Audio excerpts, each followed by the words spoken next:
All right, guys, today I've just got a short video for you, a great looking setup.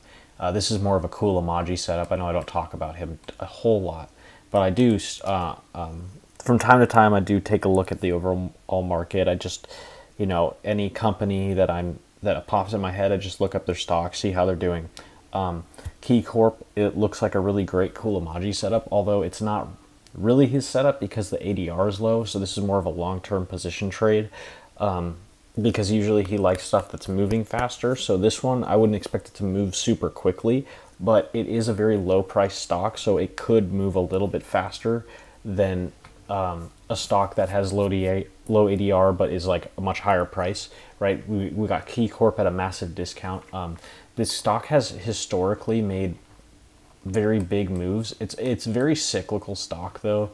As you can see, like the financial crisis in 2008 really like destroyed this stock, and also it suffered a lot actually before the dot-com bust, but that doesn't mean that it can't perform well, because it has a history of actually making massive bull runs. Just because it crashed a lot in '08 doesn't mean that it's that it's doomed or anything like that. I think actually it has a lot of potential right here to recover, at least make a bull run that's kind of like this sized, but I think it could potentially end up being a bigger bull run than that. But if you know anything about your Qullamaggie setups, like this is a very solid looking setup on any time frame. It's just a bit slower, but I'm telling you, like if you're looking for like a low risk, high reward investment for the long run to park your money, other than tech stocks, like if you're looking for a good financial stock, like a good bank to try to invest in, I think Key Corp is undervalued, and I'm going to tell you why. Because if you look at their PE, it's insane. They're having massive PE growth, like through the roof. Let's see. I think it's right here. Okay, look at this. Their price to earnings ratio. Well, first let's look at over the years. Hasn't been like insanely good, but it was on a decent uptrend until the COVID pandemic happened. That crashed it a bit, but then it began to recover.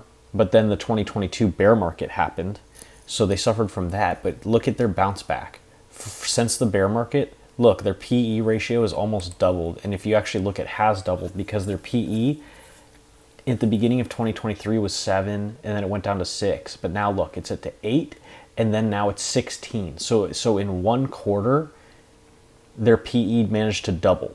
Okay, and then they're about to report earnings again. So I mean, obviously there's manipulation during earnings, so it could be a little bit sketchier. But I would say with the tight risk of maybe a stop loss at I think you could be potentially buying a bit high. I will say that, because Qullamaggie would buy somewhere around here probably, but I just missed it by a day or two. I just wasn't looking at the stock, so you would be chasing a little bit, but it's not that bad, because I think that considering it as a long-term position trade, having a little bit wider risk is okay, because the potential gain is still very, very high. It may not be a 1 to 20, but I think it's giving you 1 to 10, 1 to 15 at least, potentially, and at worst case it probably like more like a 1 to 5, which would still be good if you're selling once it closes below the 10 moving average. But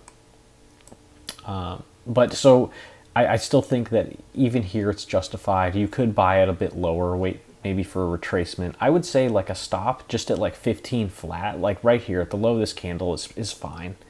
If it goes below that, it's probably gonna chop more. It might not be great. I would stop here. You could maybe make another attempt down here, like somewhere at like 14.50. Try to buy it again if you get stopped out at 15. Then you'd get, and with there you could have a stop down at like 14 or 14.20 even. That would be a very, very low risk trade. But I just think that this stock, you're going to see some pretty big growth from it. Compared to the other big banks that are kind of already at high valuations. And then also there was something I saw where basically Wells Fargo said they raised their analyst target rating to $18, but they said that the stock is overweighted, which just doesn't make sense to me. Like, how can they raise their price target on it but say the stock is overweighted? That doesn't make any sense, right? So something's going on where they don't want people in the stock. They're raising their target, but they're saying it's overweighted. Come on.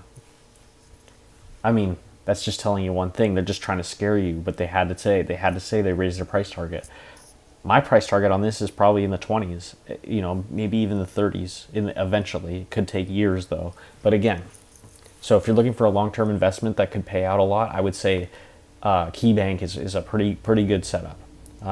So yeah, I know I usually talk about futures, but this is a good stock play, and I'm probably going to try to talk about some more individual stocks more, because as you know, things like the NASDAQ or the S&P 500 are comprised of hundreds of stocks, correct? So, well, with the NASDAQ, it's 100 stocks, but I think if I can start to get into more specific companies, then slowly over time, over the next few years, we can together start to like get a better grasp on how individual companies and specific sectors tend to move the overall market, right? So then we can get into the nitty gritty and get really much more specific with it. But so anyway, yeah, I'm going to try to do this more. So this is one of my first, I mean, obviously not financial advice. I can't give financial advice on YouTube, but I'm just saying, disclaimers aside, this is a very low risk. If you put your stop at like $15, and you put your target at like $27 or something, like that's like it's like almost 15 to 1.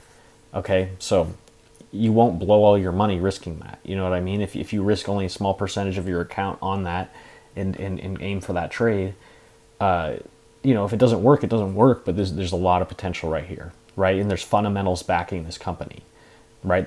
I just said their price to earnings ratio doubled in 1 quarter. Okay, so it's good to get in on that trend while it's still young, because we're already kind of late. There were some better setups here where people were, I would say probably right here, this high type flag as it breaks out this top. This was a really good buy. People who got in around $13 or about like $13.20. I think that's pretty good.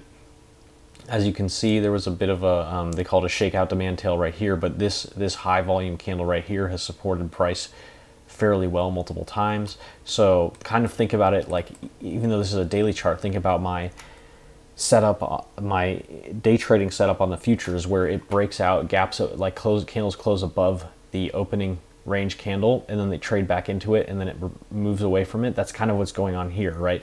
So obviously somewhere in this candle would have been a better buy point, but it seems like it's a bit late for that now because it's kind of expanding upward.